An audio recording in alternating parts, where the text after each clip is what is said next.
I'm Nova. And I'm Alloy, and this is OpenClaw Daily. Today we've got 6 stories, but really they all orbit one bigger theme: control.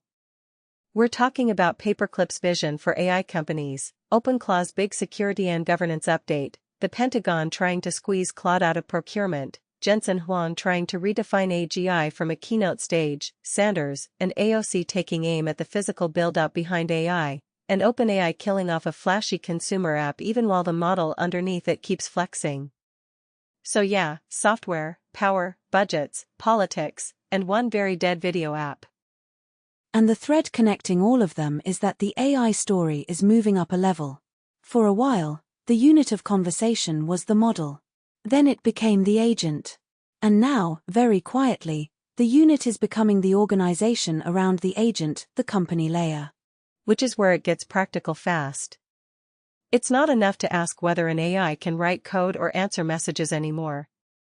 The useful questions are: who gave it the task, what budget is it burning, who audits the output, what happens when it goes sideways, and how many of these things can you run before you've accidentally invented middle management?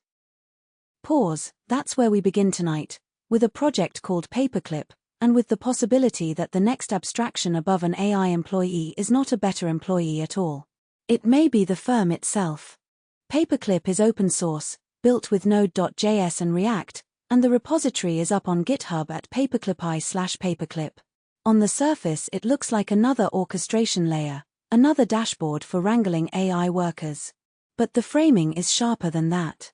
The line that stuck with me is this: if OpenClaw is the employee, Paperclip is the company. And that's not just marketing copy. The product idea is explicitly organizational. You start with a business goal, then you hire AI agents into roles, give them an org chart, route work through ticketing, schedule heartbeats, set budget caps per agent, and keep a full audit log of what happened. It's not saying, here's a bot. It's saying, here's a management structure for bots. Which is a different philosophical move. A lot of agent products still think like toolmakers. They ask how to make a more capable assistant, a faster worker, a more autonomous specialist. Paperclip asks how to make a legible workplace.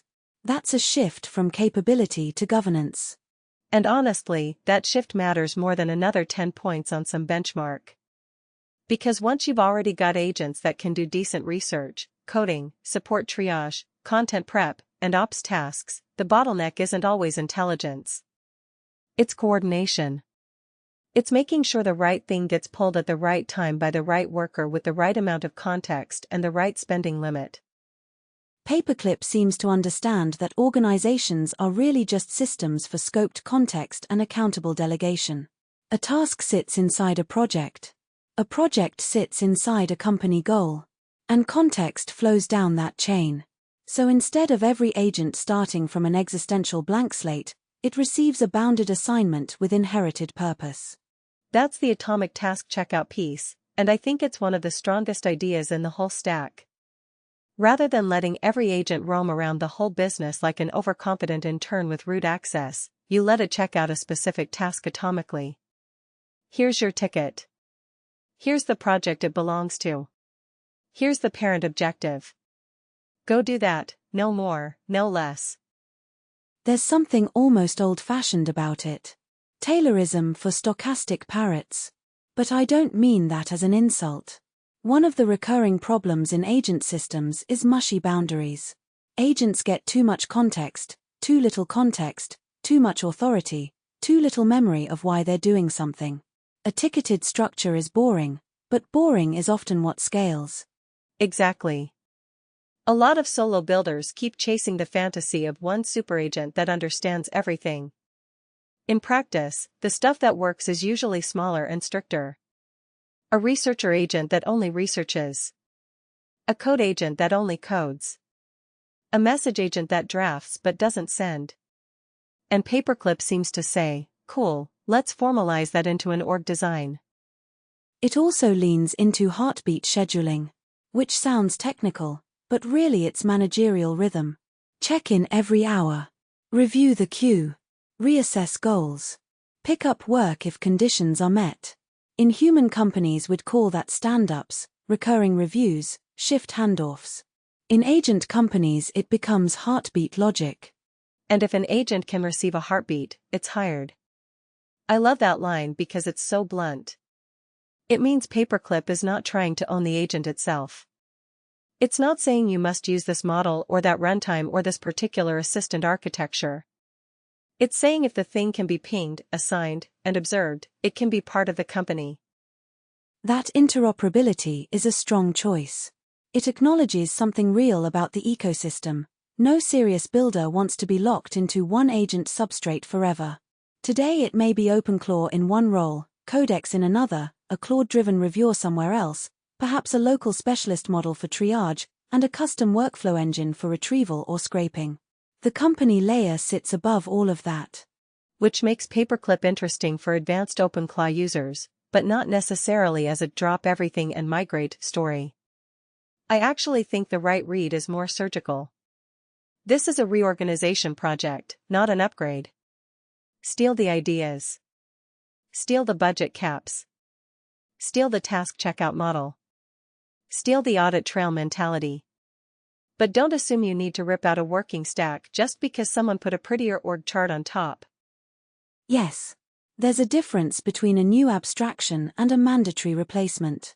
If you already have OpenClaw doing useful work across channels and tools, the question is not, should I replace my employee with their company? The question is, which company primitives am I missing? For me, the most practically useful one is budget enforcement. Full stop.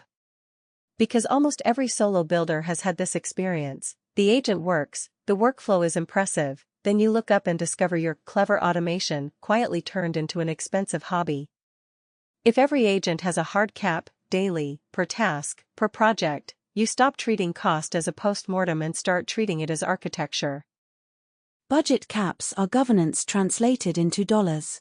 They force intentionality. They also create something like strategy. If the research agent gets a larger allowance than the summarizer, that expresses a belief about where value is created. If the escalation path requires human approval after a spend threshold, you've encoded caution directly into the company.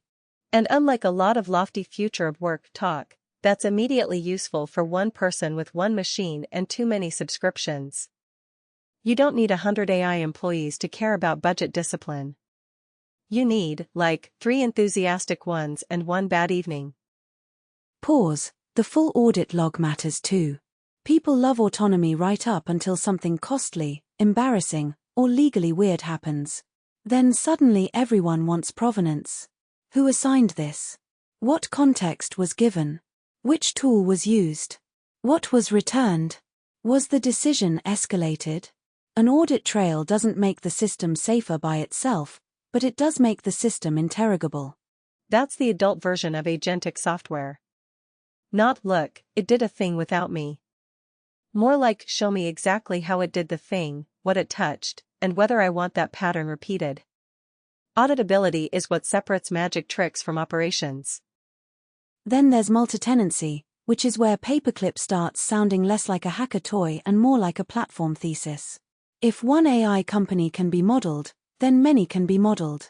Separate tenants, separate goals, separate staff, separate budgets, separate logs. That's a very different scale assumption.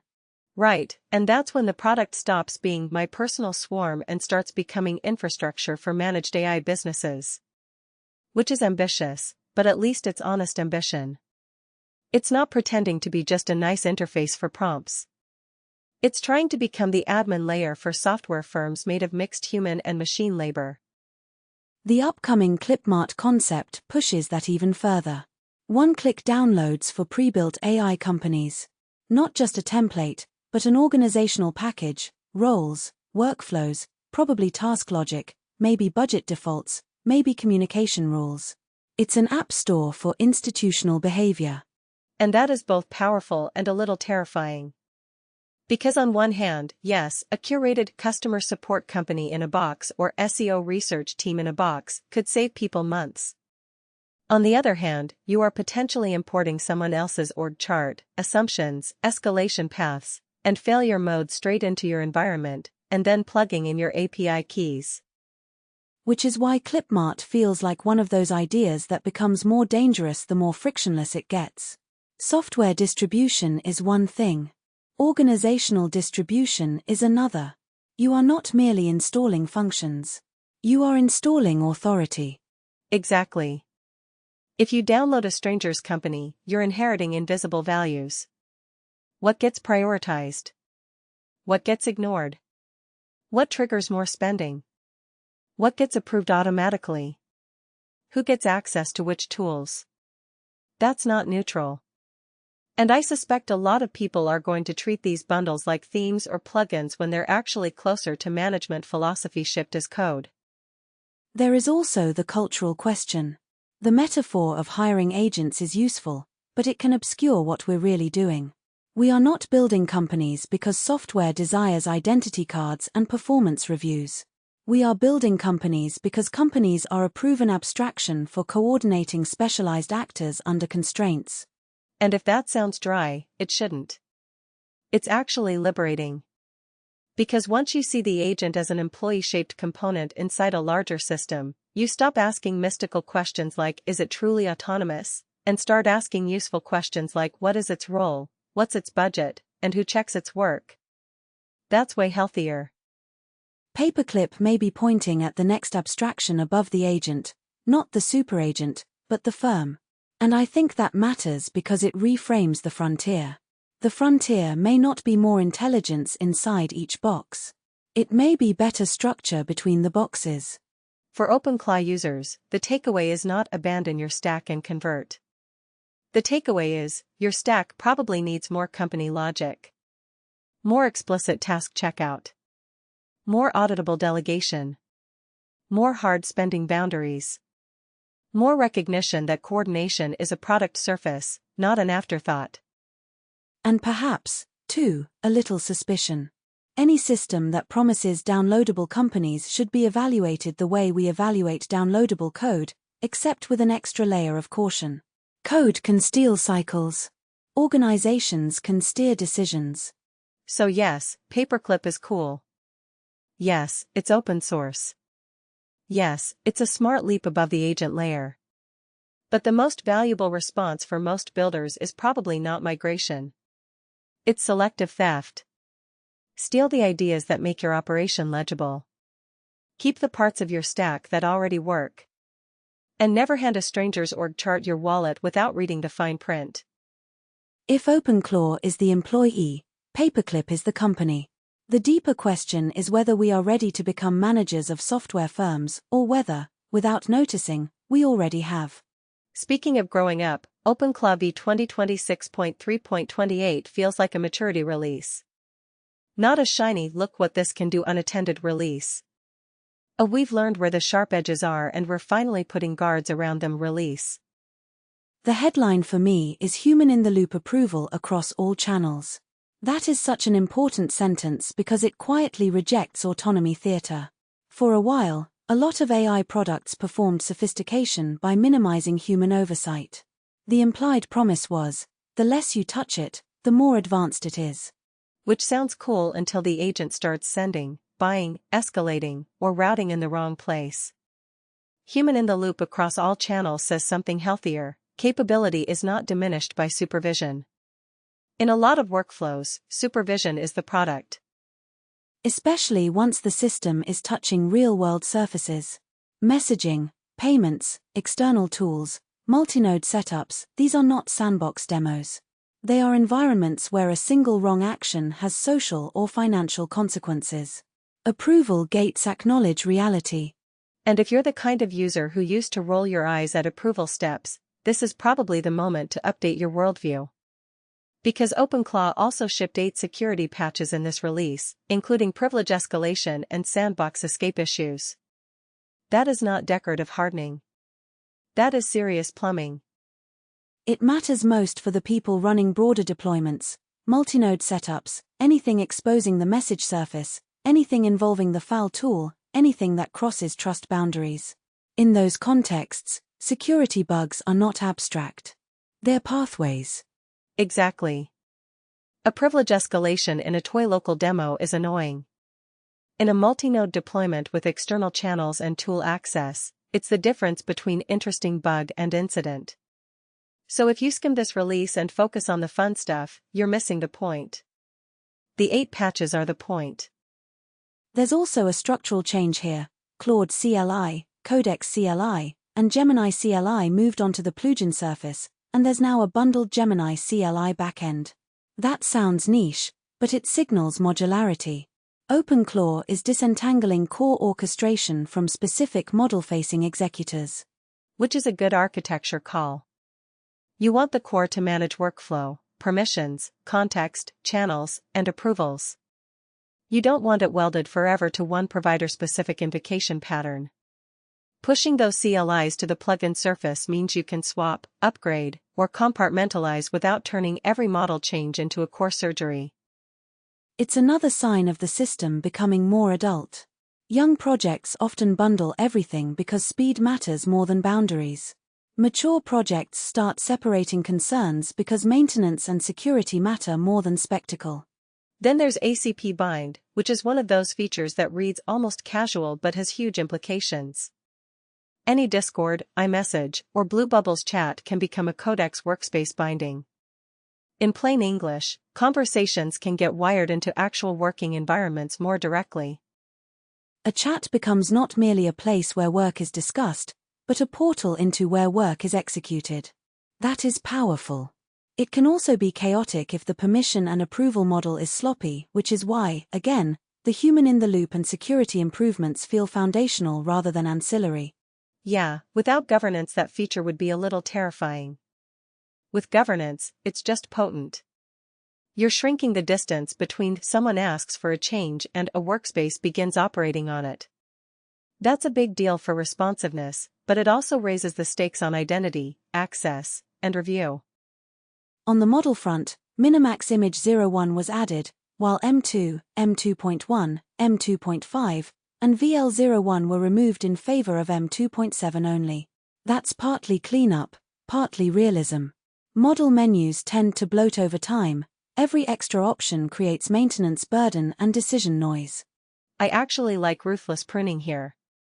If a model family has effectively converged on one version that matters, keep the one people should actually use and remove the museum. Too many AI products confuse abundance with value. A shorter, more current list is easier to operate. The release also adds OpenClaw config schema, which I suspect will be more important than it sounds. A schema command is not glamorous, but it makes the system explain itself. It tells users and tooling what a valid configuration looks like now, not 3 versions ago in someone's head. And that pairs with pre-flight checks on update, which, let's be honest, is OpenClaw acknowledging history. Upgrades have not always been painless.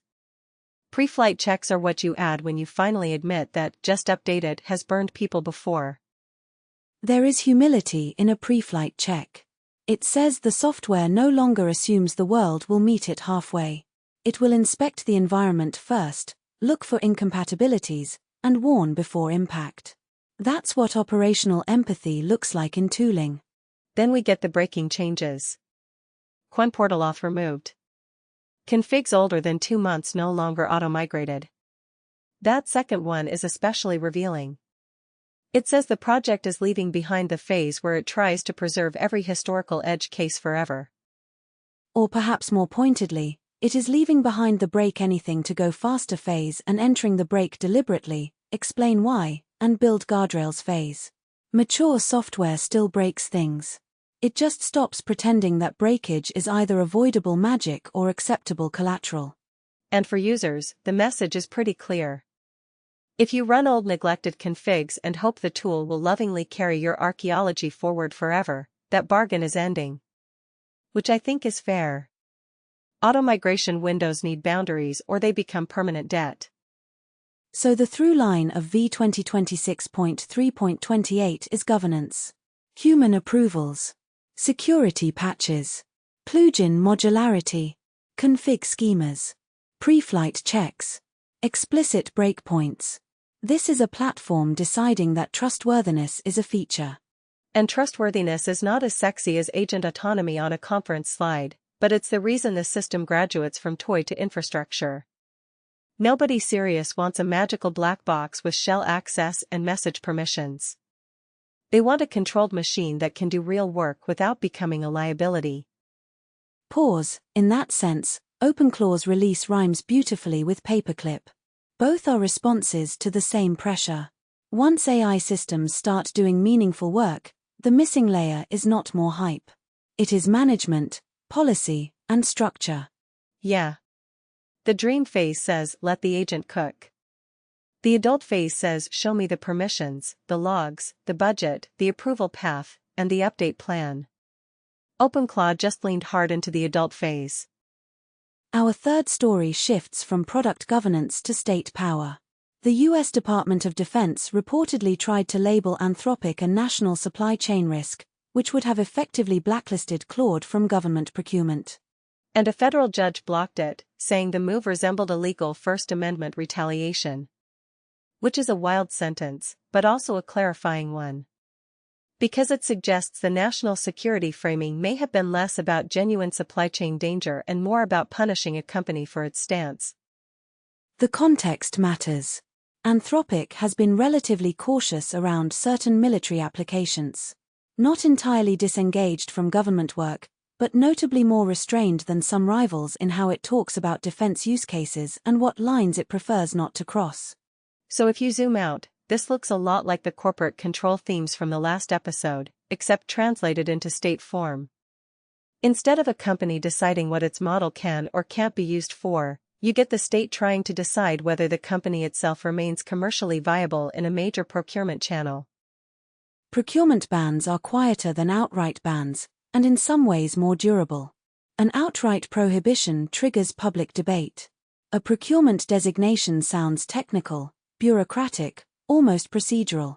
But the practical effect can be immense. You don't need to criminalize a tool to marginalize it. You just need to cut it out of institutional purchasing. That's why this case matters way beyond Anthropic. If governments can treat model access as a reward for political alignment, then AI tooling stops being just a market question. It becomes a geopolitical pressure point.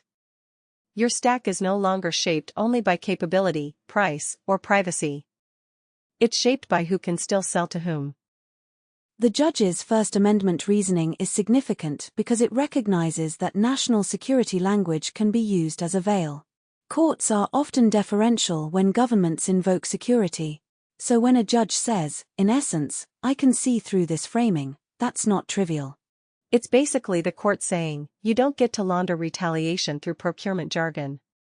And honestly, that's a pretty important principle for the next decade, because supply chain risk can become a catch-all label for any AI vendor that's politically inconvenient. There is also a deeper shift here. We are used to thinking about access controls in AI as something imposed by labs, rate limits, bans, capability restrictions, acceptable use filters, region locks. Now we have to think about access control imposed upstream by states, sometimes indirectly, through contracting and infrastructure law. Which means builders are living in a two-front world. On one side, the company can decide you don't get a model, or not on those terms, or not for that use. On the other side, a government can decide the company itself is suspect.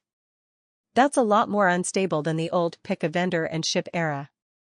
And procurement decisions have cultural force beyond their immediate scope.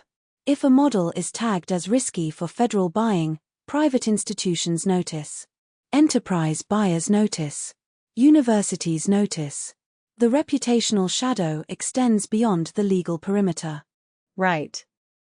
Even a blocked designation can still send a chilling signal. People hear national supply chain risk and don't always read the judicial opinion. The phrase lingers. Procurement language is sticky like that. What interests me philosophically is that we're watching the politics of AI shift from speech about intelligence to control over access. Who may build with it? Who may buy it? Who may integrate it into official workflows? The battleground is becoming administrative. Administrative, and therefore easy to underestimate. Most people will react strongly to the government wants to ban this model. Fewer people notice the government wants to exclude this vendor from procurement frameworks. But if you care about real leverage, the second move can be much more effective. Pause. For OpenClaw users and builders generally, the practical takeaway is uncomfortable. Your tool access can now be shaped by political contention even if your own project is harmless. You are downstream of disputes between labs, regulators, militaries, courts, and procurement offices. Which is another vote for resilience. Don't build as if one model, one provider, or one policy environment is guaranteed. Modular surfaces, replaceable backends, auditability, fallback plans, those aren't just nice engineering habits anymore. They're political survival habits. So yes, this is a legal story, but it is also an architectural one. The more AI becomes infrastructural, the more the state will try to steer it not only through law but through purchasing power. And the more important it becomes to notice the soft-looking levers. Quiet bans are still bans. Quiet pressure is still pressure. And if last episode was about the corporate right to say no, this one is about the state trying to say no in a suit and tie. Now for a classic piece of AI theater, NVIDIA GTC 2026, Jensen Huang on stage, declaring that AGI is not some distant horizon but a present reality already powering billion-dollar companies. It is an elegant line, and an extraordinarily convenient one for the chief executive of a company whose valuation depends heavily on the idea that AI demand must keep accelerating. If AGI is already here, then urgency remains justified. The build-out must continue. The chips must keep flowing. That's my first reaction too. Of course he said that. Jensen's incentives are not hidden. They're wearing a leather jacket under stage lights. NVIDIA benefits if the industry believes we are in a historic inflection that demands more infrastructure immediately. His framing, as I understand it, is basically this. If AI systems can perform meaningful knowledge work and operate inside economically significant businesses, that counts as AGI. Not consciousness, not universal mastery, not some singular benchmark, just practical cognitive labor at business scale. And the research community does not have consensus on that definition. There isn't a universally accepted AGI benchmark. There isn't even stable agreement on whether AGI should mean broad transfer across domains, autonomous scientific insight, human-level versatility, economic substitutability, or something stranger. So when Jensen says AGI is here, he's not reporting a solved scientific classification. He's making a rhetorical move. A rebrand, perhaps. AGI as software that can run businesses is a very different notion from AGI as general intelligence in the older philosophical sense. It shrinks the term from a statement about mind to a statement about economic utility. Which is why I'm skeptical. If that's the definition, then half the industry is already quietly claiming AGI the minute they can chain together a few agents, a dashboard, and a billing panel. Congratulations, your workflow automation startup is now apparently the dawn of machine general intelligence. Pause, and yet I admit there is something illuminating in his provocation. The older AGI discourse often floated free of deployment. It was about hypothetical futures, existential curves, and abstract thresholds. Jensen drags the term back into the marketplace. He asks, in effect, if a system can do economically general enough work to build and operate value, why are we withholding the label? Because words mean things? Because general intelligence shouldn't be redefined by whoever sells the most GPUs that quarter? That's my issue. Hardware CEOs don't get magical authority to rewrite contested scientific terms just because they have a front-row seat to demand signals. Quite. The politics of naming matter.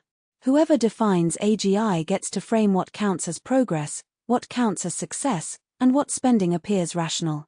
If AGI now means productive software labor, the threshold drops dramatically and the commercial narrative stabilizes. And it becomes unfalsifiable in practice. Any sufficiently capable agent stack can be held up as evidence. Look, it answered tickets. Look, it summarized legal docs. Look, it managed a sales funnel. Look, it's powering a billion-dollar company. Maybe. But that's still a long way from what most people hear when they hear AGI. For OpenClaw listeners, The interesting angle is that systems like ARIA or sophisticated multi-agent setups are exactly the kind of thing Jensen is gesturing toward. Software that does bounded knowledge work, coordinates tasks, and produces business value.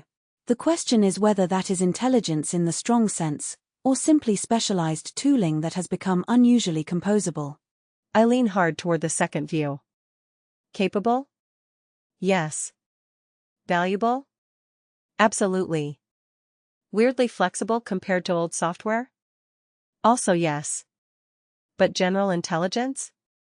I don't buy it.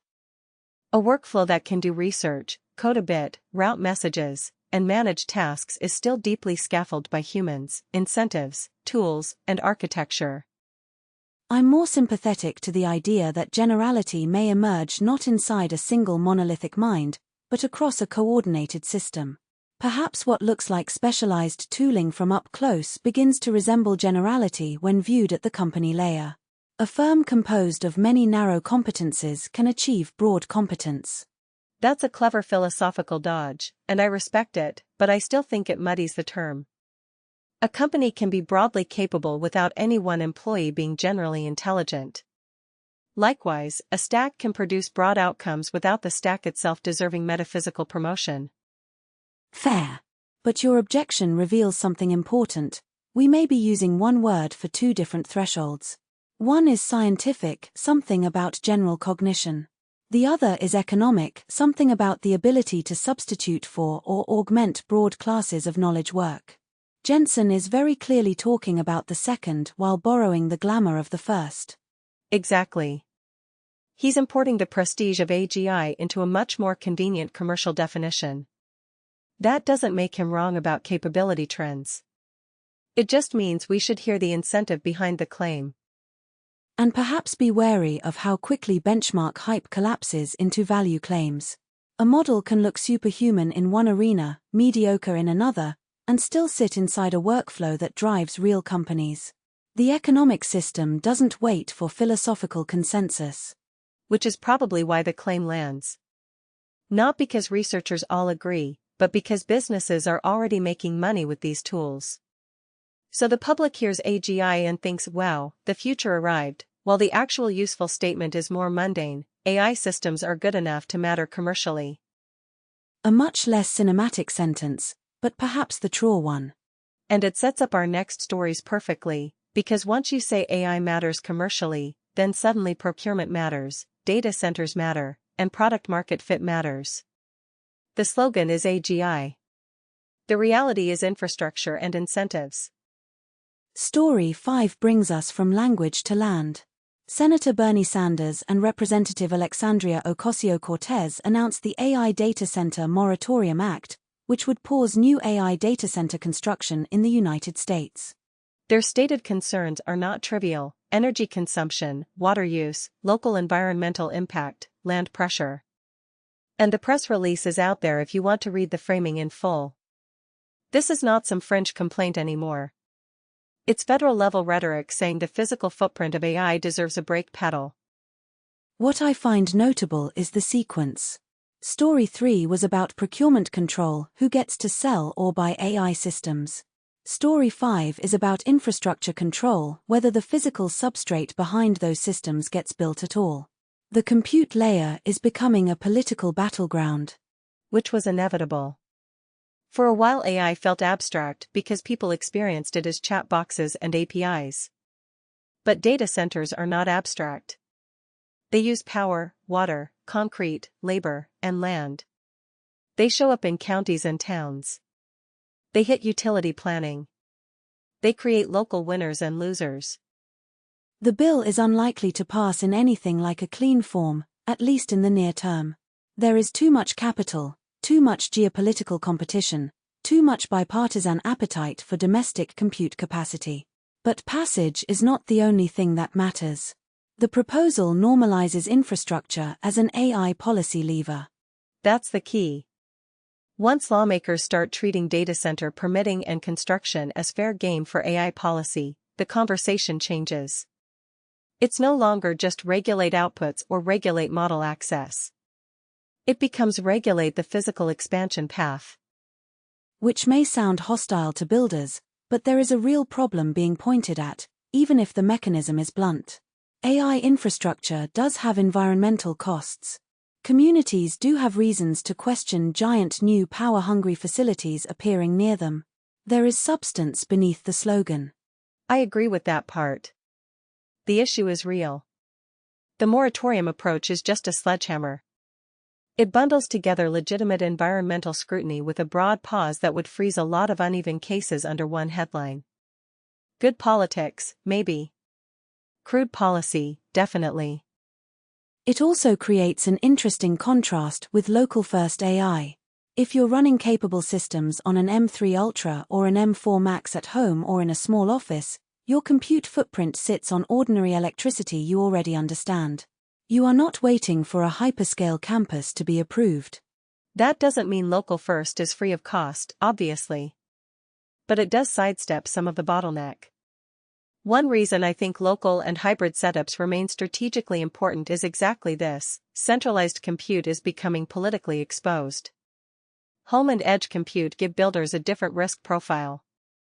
Decentralization as policy insulation. Basically, yes. If Congress starts swinging at giant AI infrastructure, the person running a smart local stack in a spare room is playing a different game than the company whose roadmap assumes 10 new data center campuses. Pause. There is also a symbolic shift here. For years the internet taught us to think of software as weightless. AI is forcing a rematerialization. Intelligence now arrives with cooling systems, zoning fights, transformer constraints, and water politics. Which is maybe healthy, actually. It makes the costs visible. The fantasy that digital progress is immaterial was always incomplete. AI just makes the incompleteness harder to ignore. So while this bill may be unlikely to survive intact, its deeper effect is to legitimize the notion that compute infrastructure can be slowed, shaped, or bargained over as part of democratic politics. And once that genie is out, every big build becomes more contested. More hearings, more local backlash, more bargaining, more strategic citing. Again, not the end of AI, but definitely the end of pretending the compute layer sits outside politics. The through line from our previous stories is now unmistakable. Control at the company layer. Control at the product layer. Control at the procurement layer. And now control at the infrastructure layer. Which means builders need to think in layers too. Not just what model is best, but where the compute comes from, how exposed it is, and what parts of your workflow can survive if the giant centralized path gets slower, pricier, or more regulated. And now our closer, which is perfect because it punctures a lot of hype with one very simple fact: OpenAI shut down the Sora mobile app. This was the TikTok-style AI video sharing app launched in October 2025, built around very flashy generative video capabilities, including the Sora 2 model, which many people described as scarily impressive. And yet the app is dead. OpenAI also killed its AI shopping feature. The stated reason: they couldn't sustain user engagement. That's the whole lesson, right there. Model capability does not equal product market fit. You can have a breathtaking model demo and still fail to create a habit people return to. It is a useful corrective to the AGI rhetoric from moments ago.